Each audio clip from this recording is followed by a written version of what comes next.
کاشانۂ بصیرت ایک ایسا یوٹیوب چینل جس پر ہر قسم کی دینی کتب بالخصوص محروم بصارت افراد کے لیے آڈیو اور ویڈیو فارمیٹ میں دستیاب ہیں اور بالعموم تمام مسلمان برادران و خواہران کے لیے دستیاب ہیں۔ اس لیے آپ سے گزارش ہے کہ بیل آئیکن کو پریس کر کے ہمارے اس چینل کو ضرور سبسکرائب کیجیے تاکہ آئندہ آنے والی ہر کتاب آپ کو بر وقت ملتی رہے۔ کاشانۂ بصیرت، کاشانۂ بصیرت، کاشانۂ بصیرت، کاشانۂ بصیرت۔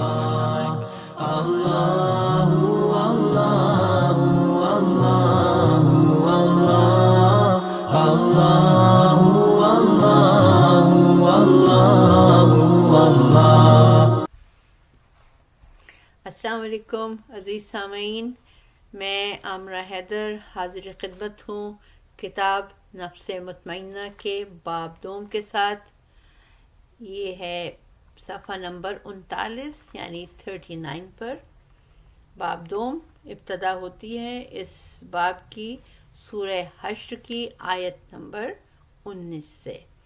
بسم اللہ الرحمن الرحیم۔ وَلَا تَكُونُوا كَالَّذِينَ نَسُوا اللَّهَ فَأَنسَاهُمْ أَنفُسَهُمْ أُولَئِكَ هُمُ الْفَاسِقُونَ۔ ہیڈنگ ہے بدن اور روح کا تعلق۔ نفس کی معرفت یہ ہے کہ پہلے انسان خود اپنے آپ کو پہچاننے کی کوشش کرے تاکہ اس کو اپنی اصلیت کا علم ہو اور وہ اپنی ابتدا کے بارے میں معرفت حاصل ہو جائے، یعنی یہ جان سکے کہ اس کا بدن، یہ گوشت، یہ پوست، یہ ہڈیاں اور رگ و پے دراصل روح کی کارفرمائی کے ذرائع ہیں، گویا ان کی آفرینش محض روح کی خاطر ہوئی ہے اور بدن کو اس کا تابع بنا کر پیدا کیا گیا ہے۔ اس کی تخلیق کا مقصد ہی یہ ہے کہ نفس کو کمال تک پہنچانے کا ذریعہ ثابت ہو، چنانچہ بدن ہی کے ذریعے ان کمالات کا ظہور ہوتا ہے۔ نفس کے لیے علم و عمل کی تحصیل بھی اسی بدن کے ذریعے ممکن ہے۔ اسی بدن کے وسیلے سے وہ جزیات عالم کے اسرار سے واقف ہو جاتا ہے اور اسے فطرت کے قوانین سے آگاہی ہو جاتی ہے۔ اپنے انہی کانوں سے وہ کائنات میں ہر طرف نغموں کے سرور سے آشنا ہوتا ہے، اپنی اسی ناک کے ذریعے دنیا میں پھیلی ہوئی مشام جاں فضا کی خوشبو کا ادراک کرتا ہے۔ یہاں پہ یہ ہیڈنگ ختم ہوتی ہے اور یہ ہے صفحہ نمبر 40۔ اگلا جو ہیڈنگ ہے اس پیج پہ موجود وہ ہے آنکھیں اور کان عظمت خداوندی کے ادراک کا ذریعہ ہیں۔ خلاصہ یہ ہے کہ بدن ہی روح کی ادراکات کا وسیلہ بن جاتا ہے اور جزیات کا ادراک کرتے کرتے اس کی رسائی کلیات تک ہو جاتی ہے۔ جو کچھ دیکھتا، سنتا اور سونگتا ہے وہ سب اس کے لیے عظمت خداوند کے شواہد بن جاتے ہیں، اور جب اتنی سمجھ آ جاتی ہے تو بے ساختہ پکار اٹھتا ہے اللہ اکبر، گویا عقل جس طرف رہنمائی کرے اس کے مطابق اس کی زبان بول اٹھتی ہے۔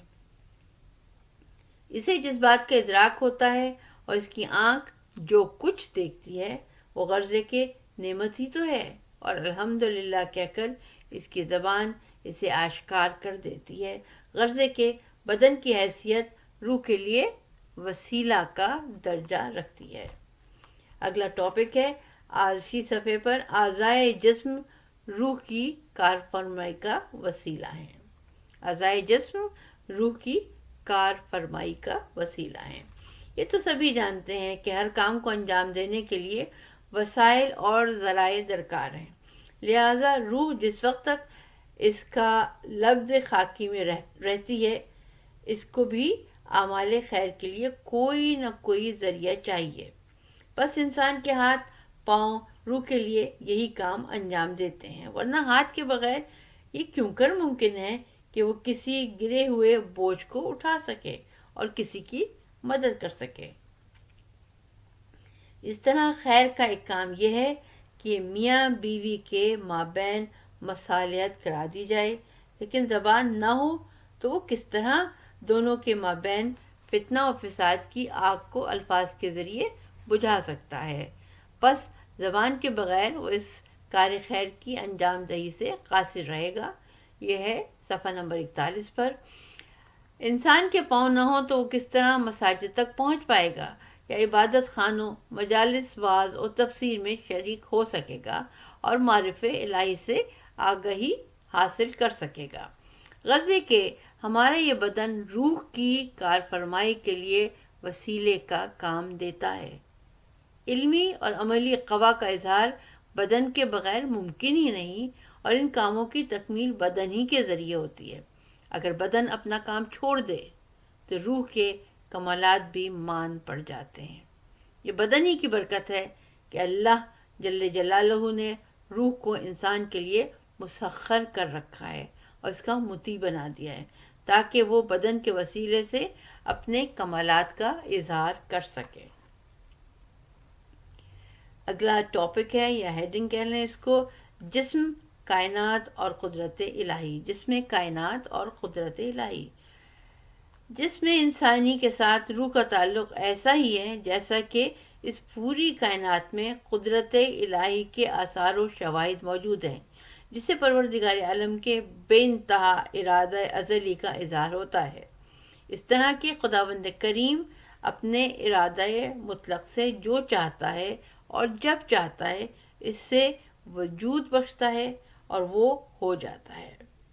بسم اللہ الرحمن الرحیم۔ انما امرہ اذا ارادہ شیئن ان یقول لہ کن فیکون۔ سورہ یاسین کی آیت نمبر 82 ہے۔ روح کو بھی انسان کے جسم کے ساتھ یہی نسبت ہے، اور خالق حقیقی نے ان دونوں میں ایسا تعلق پیدا کر دیا ہے کہ روح جو کوئی ارادہ کرتی ہے تو خواہ نخواہ جسم اسی کے مطابق حرکت پذیر ہوتا ہے، یعنی اپنی قدر پہچان تاکہ اپنے خدا کی معرفت حاصل ہو۔ صفحہ نمبر 42 پہ ہے، 42۔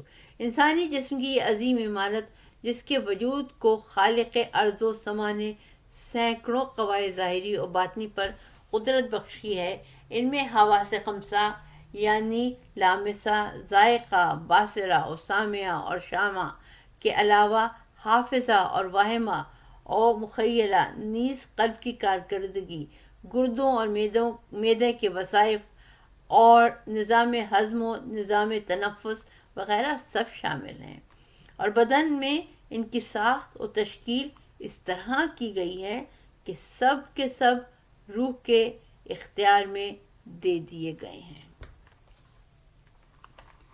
اگلا ٹاپک ہے روح کی مشیت اور جسم انسانی۔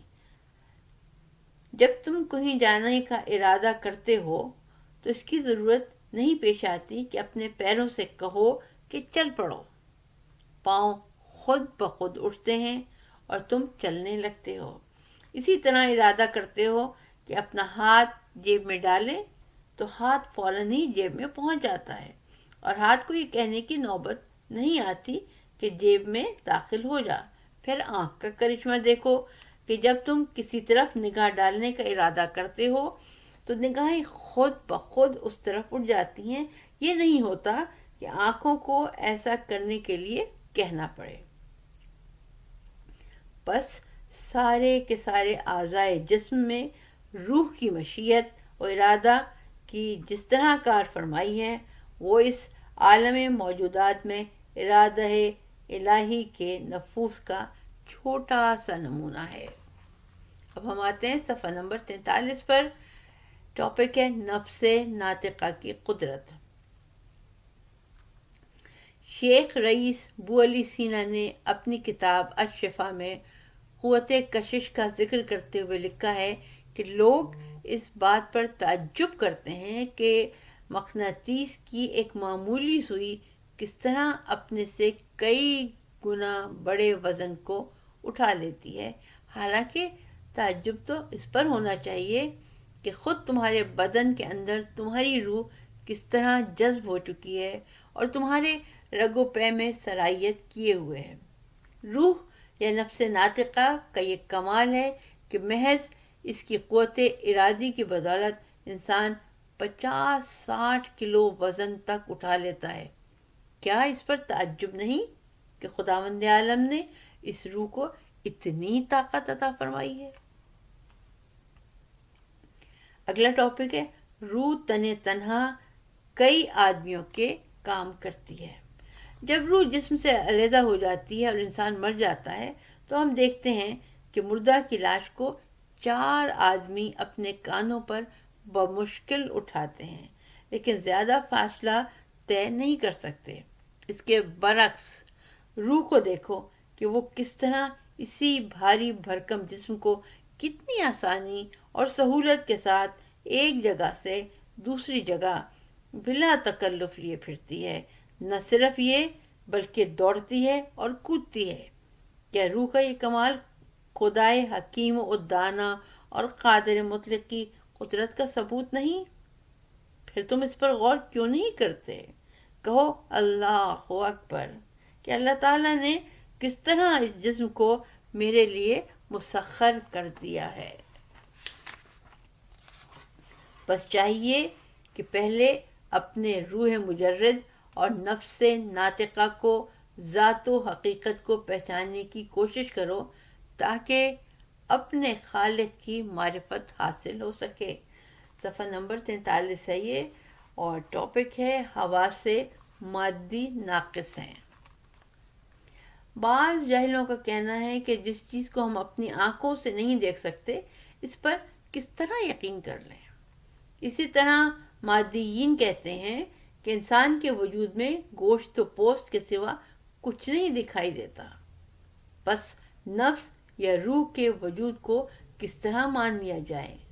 عین اسی طرز استدلال کو بنیاد بنا کر کم عقل اور کافر لوگ ذائے حقیقی یعنی حق تعالیٰ کے وجود کا بھی انکار کر بیٹھے ہیں کہ جس خدا کو ہم دیکھ نہیں سکتے اس پر کس طرح ایمان لائیں۔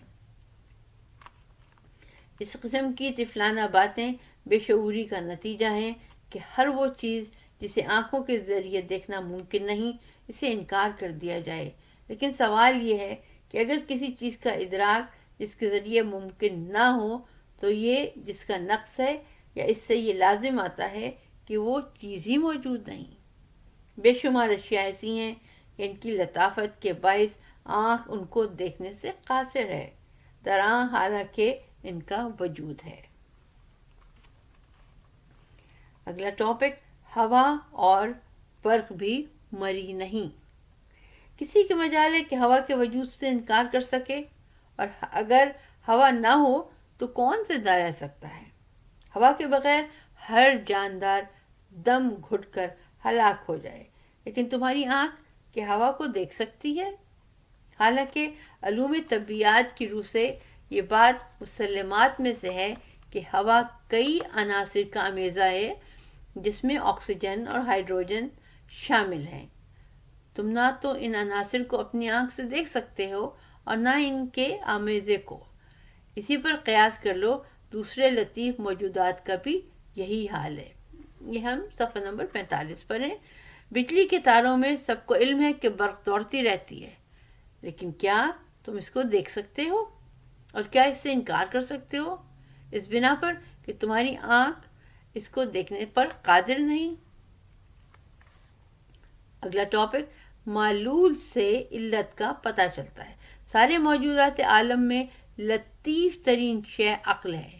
کسی کو بے عقل کہا جائے تو وہ برا مانتا ہے، حالانکہ یہ عقل کہاں ہے اور کس طرح اس کو دیکھا جا سکتا ہے؟ حالانکہ سب کو اس کا یقین ہے کہ عقل موجود ہے۔ حقیقت یہ ہے کہ معلول سے علت کا پتہ چلتا ہے، اور آثار کے ذریعے مؤثر کا کسی راستے پر اگر کسی سائیکل کے ٹائر یا انسان کے پیروں کے نشان ہوں تو تم سمجھ لیتے ہو کہ اس راستے پر سائیکل یا انسان کا گزر ہوا ہے۔ نیکسٹ ٹاپک روح کی دوبارہ تخلیق۔ تمہارا نفس ایک مستقل وجود رکھتا ہے، منور اور فعال، جس کی بقا اللہ تعالیٰ کے فضل و کرم اور رحمت کی تابع ہے۔ قرآن مجید میں روح کے بارے میں ارشاد ہوا ہے کہ وہ بدن سے علیحدہ چیز ہے. چنانچہ اللہ تعالیٰ فرماتا ہے کہ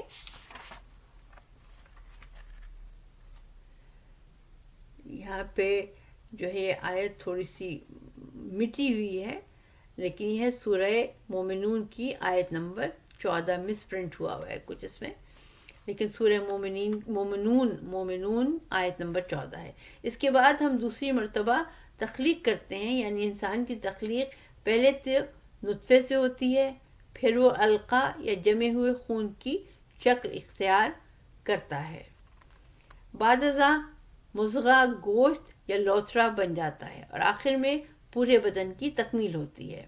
اب اس کی دوبارہ تخلیق اس طرح ہوتی ہے کہ اس میں روح داخل ہوتی ہے. روح کے بدن سے جدا ہونے کے بعد بدن تو خاک کا پیوند ہو جاتا ہے. گوشت و پوست کا نام روح نہیں. گوشت و پوست تو مرض میں مبتلا ہو سکتا ہے، ضائع بھی ہو سکتا ہے، اور اس میں خرابی بھی پیدا ہو جاتی ہے. لہٰذا تجھے چاہیے کہ بدن کی اتنی فکر نہ کر، اصل فکر روح کی کرنی چاہیے، کیونکہ تیرا حقیقی وجود تو روح سے وابستہ ہے، بلکہ روح ہی اصل وجود ہے. یہ بدن تو روح کی سواری ہے جسے وہ وسیلے کے طور پر استعمال کرتی ہے. اگلی ہیڈنگ ہے شہداء زندہ جاوید ہوتے ہیں. قرآن مجید میں اللہ تعالیٰ بقائے روح کے مسئلے کو سمجھانے کے لیے ارشاد فرماتا ہے کہ خدا کی راہ میں مرنے والوں کو مردہ نہ کہو، وہ زندہ ہیں اور اپنے پروردگار کے ہاں سے انہیں رزق ملتا ہے، لیکن تم اس کا شعور نہیں رکھتے. بسم اللہ الرحمن الرحیم.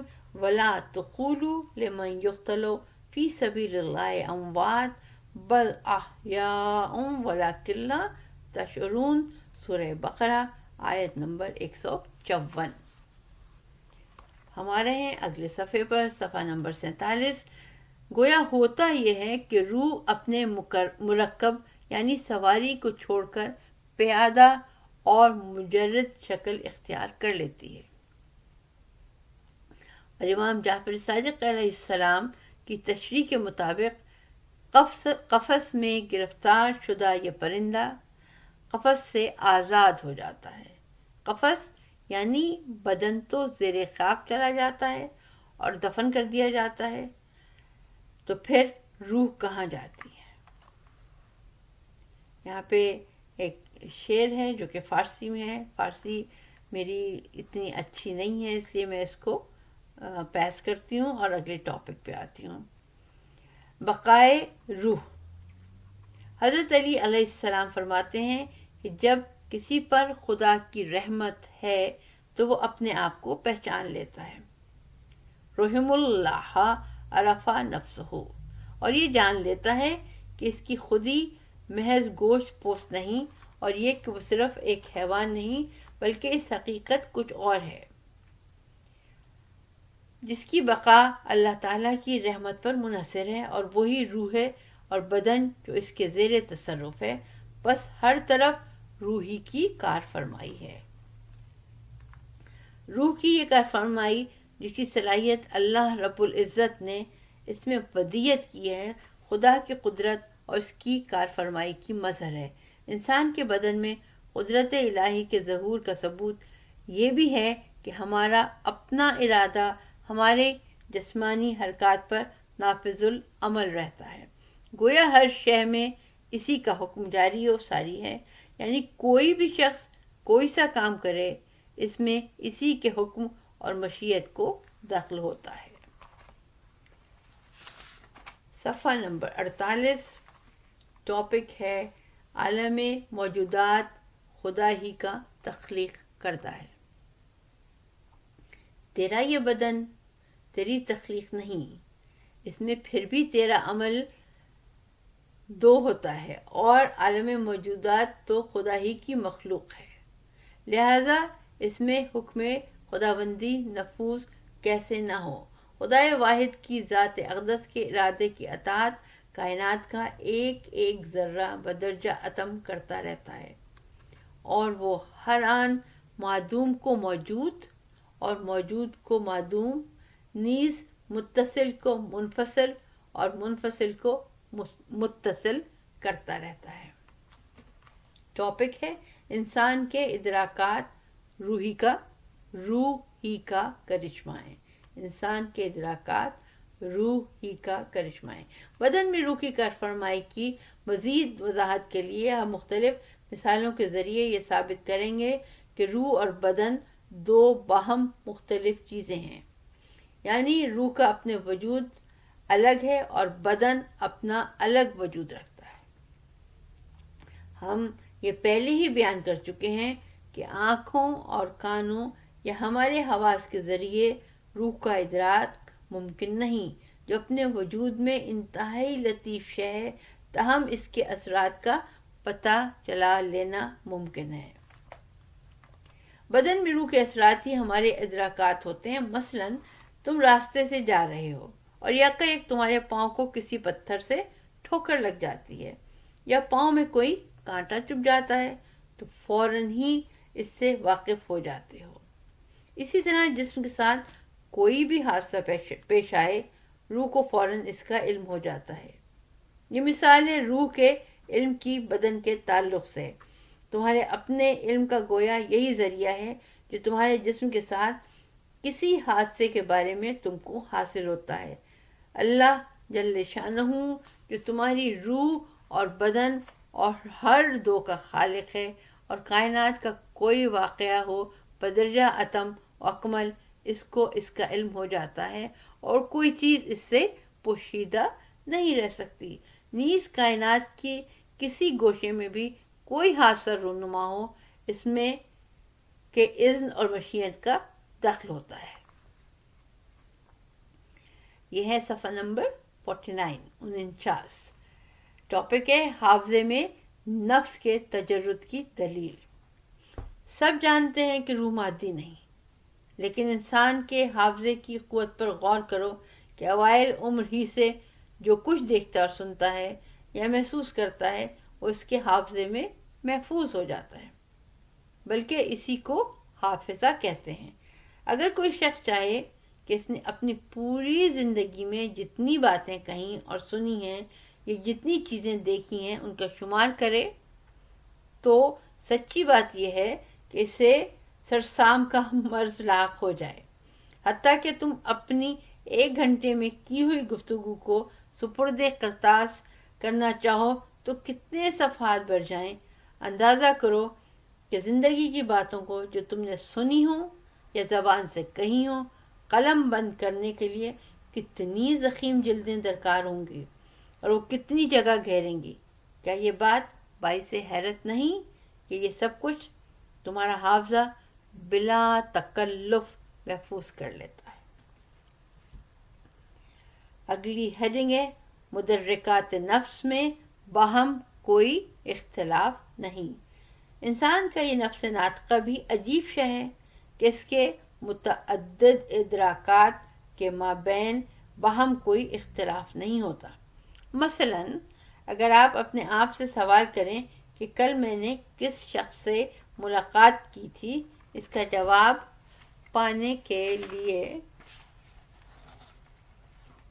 لامحالہ آپ کو اپنے ذہن کے خزانچی اور محافظ سے رجوع کرنا پڑتا ہے۔ یہ ہے صفحہ نمبر 50 پہ۔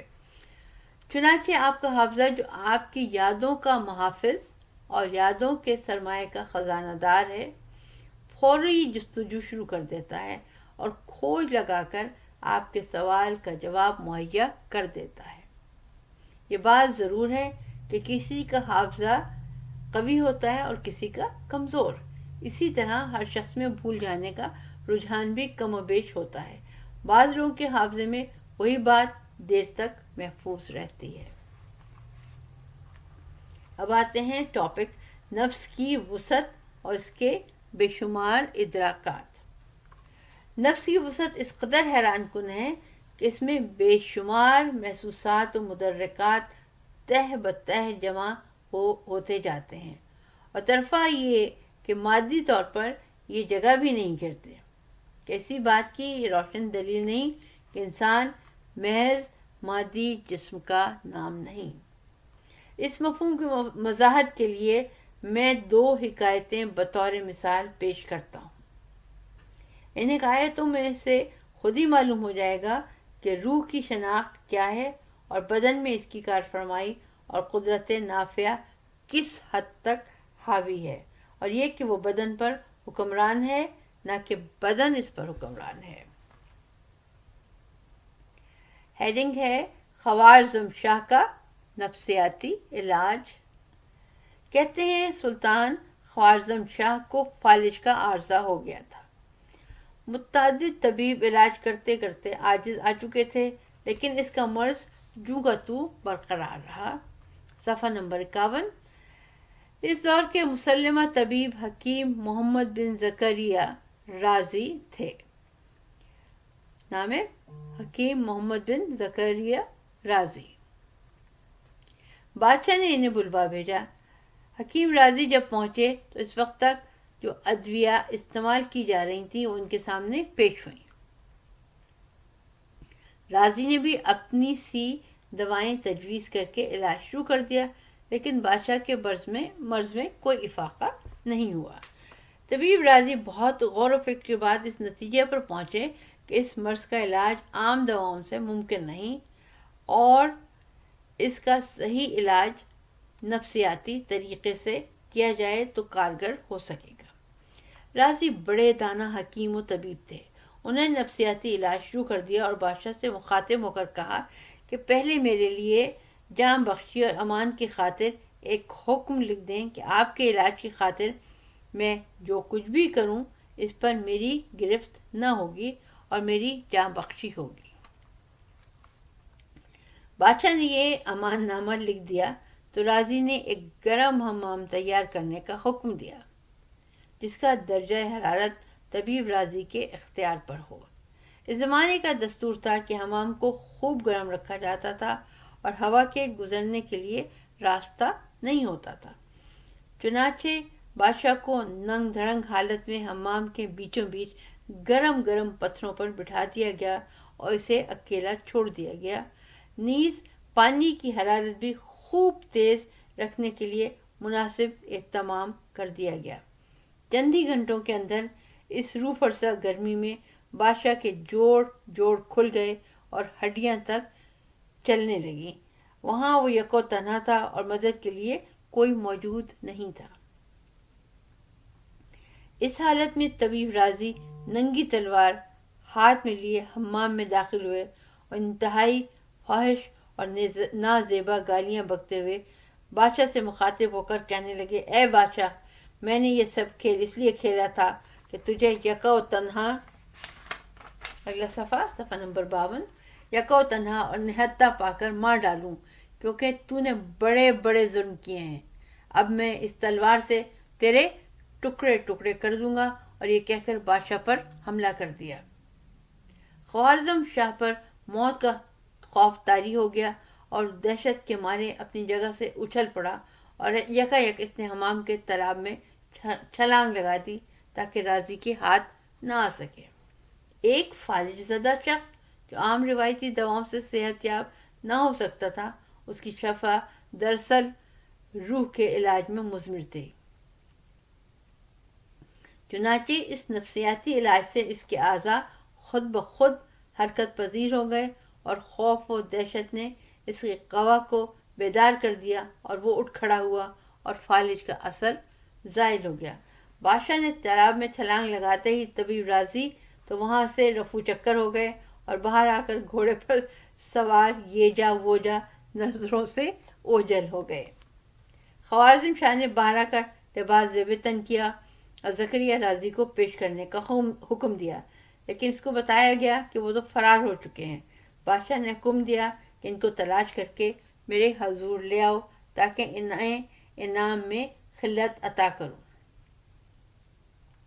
لوگوں نے تلاش کر کے رازی کا پتہ چلایا، لیکن رازی نے کہا کہ خلعت سے میں ہاتھ دھوتا ہوں۔ مجھے تو ڈر ہے کہ میں نے جو فحش گالیاں اور نازیبا کلمات بادشاہ کی شان میں کہے تھے، اس سے بادشاہ ہنوز ناراض ہوگا اور کہیں اس کی سزا بھگتنی نہ پڑے۔ یہ تھا صفحہ نمبر 52 پر، اور اگلی ہیڈنگ شروع ہو رہی ہے، ایک جملہ ہے اس صفحے پہ، اور پھر ہم صفحہ نمبر 53 پہ آ جائیں گے۔ ہیڈنگ ہے نفسیاتی علاج زیادہ مؤثر ہوتا ہے۔ اس حکایت کو بیان کرنے سے میری غرض روح یا نفس کی قدرت کو اجاگر کرنا تھا۔ واہمہ اور مخیلہ کی قوت اس قدر قوی ہوتی ہے کہ سارے بدن پر اس کی فعالیت حاوی رہتی ہے، اور اس کی فعالیت میں اتنی طاقت ہوتی ہے کہ بدن پر دوسرے تمام اثرات خواہ دواؤں کے ہوں یا کسی اور طرح کے ان سب پر غالب آ جاتے ہیں اور تیر بد ہدف ثابت ہوتی ہے۔ لیکن یاد رہے کہ اس کے معکوس اثرات بھی ہو سکتے ہیں۔ جسمانی اعتبار سے صحت مند اور تندرست آدمی کو نفسیاتی تلقین بیمار بنا دے گی اور اعتدال و توازن کے بگاڑ کا سبب بن جائے گا۔ اس جملے کو میں دوبارہ سے پڑھتی ہوں۔ لیکن یاد رہے کہ اس کے معکوس اثرات بھی ہو سکتے ہیں۔ جسمانی اعتبار سے صحت مند و تندرست آدمی کو نفسیاتی تلقین بیمار بنا دے گی اور اعتدال و توازن کے بگاڑ کا سبب بن جائے گا۔ اگلی ہیڈنگ ہے مجرموں کی سزائے موت اور نفسیاتی طریقہ۔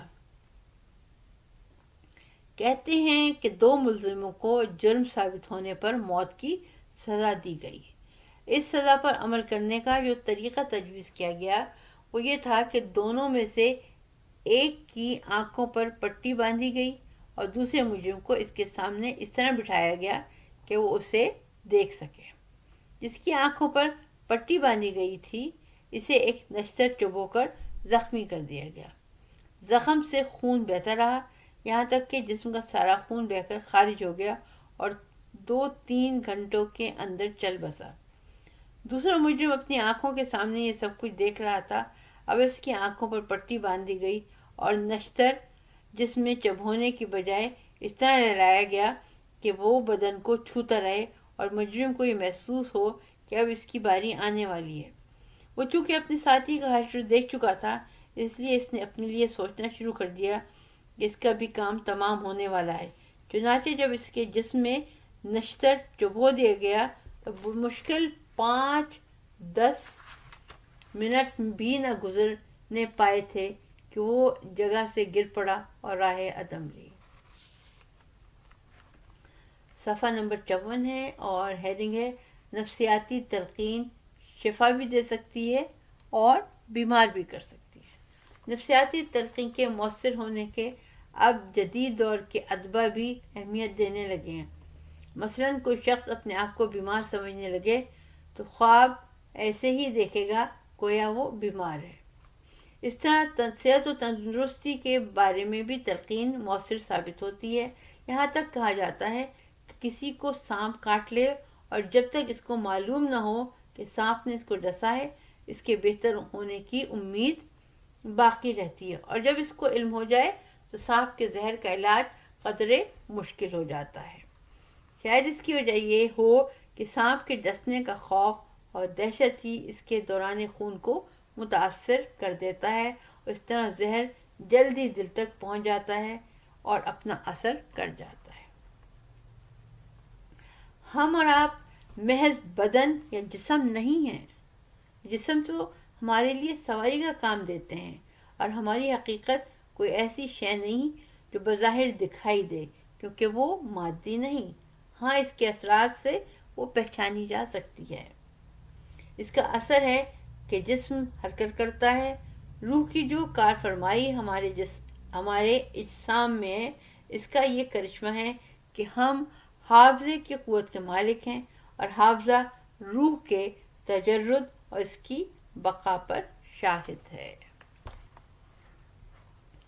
صفحہ نمبر 55 ٹاپک ہے روح کی کار فرمائیوں میں جسم کے اندر رونما ہونے والے دوسرے افعال مانے نہیں ہوتے۔